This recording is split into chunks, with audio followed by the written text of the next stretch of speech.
plateau have this long history that goes back to at least 20 million years. But we know that they've probably had three really distinct phases of growth, and this is when the plateau itself underwent these big subsidence pulses, where literally the plateau was pushed down deeper and deeper into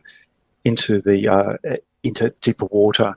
But for these coral reefs to have grown, the shallow coral reefs need to have remained near sea surface where the light is. This is the only way that shallow coral reefs can grow. They need to be near the sea surface. There's evidence, though, of some reefs that were not able to keep up with as the subsidence occurred and the relative sea level rose, and they're now drowned. And so part of this voyage will be to go and map some of these submerged coral reefs. They're sitting on the plateau itself, probably down around 1,000 meters. So that's of great interest to us as well.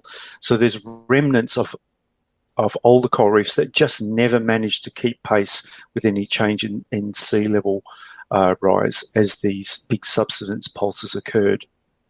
Here's a inset. Thank you, Debs. Looking down from above with its north upwards, you can see the two reefs themselves. This is West Holmes Reef and North Holmes Reef.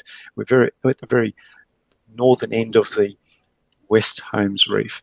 They're basically horseshoe shaped in plan view. The East Holmes Reef is interesting. It's got a big open lagoon, so the whole western side of it is completely open to the sea, and we can see lots of sediment, sort of channels draining off on the leeward. That's the western side of these reefs. Here's another perspective. So you can see where we are here. This is the purple line is the planned track. The white is us. And Debs, if you can just zoom out a little bit, just to show how rugged the seafloor is. This is a backscatter image, a little bit different to the bathymetry. The bathymetry is this sort of white to yellow color that we've created. It's just an artificial color with some hill shading, just a computer hill shading. It just brings out the bumps and lumps on the seafloor. Clearly off the edges of North Holmes Reefs and more on the western side, there are some very large gullies. Can you just go into that, please, Debs, just to show how many gullies there are? Perhaps turn off the backscatter.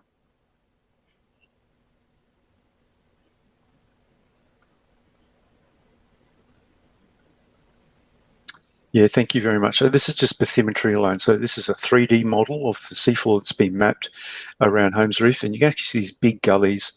They're draining down to about 1,000 meters at the bottom. In the middle of the gullies, there are these big sand waves. So you can imagine sediment and probably cooler waters draining down through those gullies. Thanks, Debs. This is a profile view. You can see these bumps. This is not noise. This is real. So like big sand waves, the sediment is funneled down these. Think of almost like rubbish chutes, not real rubbish, but sediment. It's sediment and boulders are being channeled into these narrow gullies and even down to 1,000 meters. So we're finding shallow water coral, debris, boulders and rocks within these channels, and they're draining at least 800 to 1,000 meters in depth, and they're all coming from the lagoon at West Holmes Reef. So if you can zoom out a little bit, please, Debs, just to show how those gullies go right up into the shallows. You can see that there. So this seems to be a feature of all the reefs that we've mapped so far on the leeward side of them. Lots of erosional channels and gullies forming. The scale is pretty big, though. Right across that black area, that's the actual shallow coral reef. That's about 18 kilometers at its longest point, and about 7 kilometers across the narrowest part. The East Holmes Reef, that larger horseshoe shape on the right-hand side, that's about 10 kilometers wide, and it's 14 kilometers long, just to give you a sense of scale. So they're quite big reefs on the Coral Sea Plateau, but they're on the Queensland Plateau. But the reefs that we're going to map further in the expedition are even bigger than this. Lihau Reef itself is over 100 kilometres long. And here we're just having a look at Flora Reef, a sort of another small reef sitting by itself. And it's got some big boulders that have dropped off the edge of it. So it's just zooming in. That black area in the middle is the shallow coral part of it. And we're actually picking up big boulders that have, like the edges of it, have dropped down.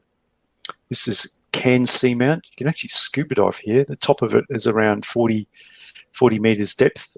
I'm in the local Nautilus Scuba Club, and occasionally they go and charter a vessel and go and scuba diving out here. And it's surrounded by pelagic fish. The base of it, I think, is around about 1,000 metres depth. So it's a very strange looking reef. Thanks very much. There's a profile view coming up now. And can't quite see that myself, but it's probably 800 to 1,000 metres in height. So a kilometre in height, and it has, very distinct conical shape. The shallow coral reef is that little knob part at the top. Perhaps later in the voyage, we may have an opportunity to put the Sebastian ROV down on that. We do know from some shallow water ROV work that we've done previously that some beautiful mesophotic corals growing there. Mesophotic being twilight zone. So the Blue Planet 2, the ABC Blue Planet 2 documentary did some ROV work there, and it was quite spectacular. So we may get an opportunity to put the Sebastian ROV down there as well.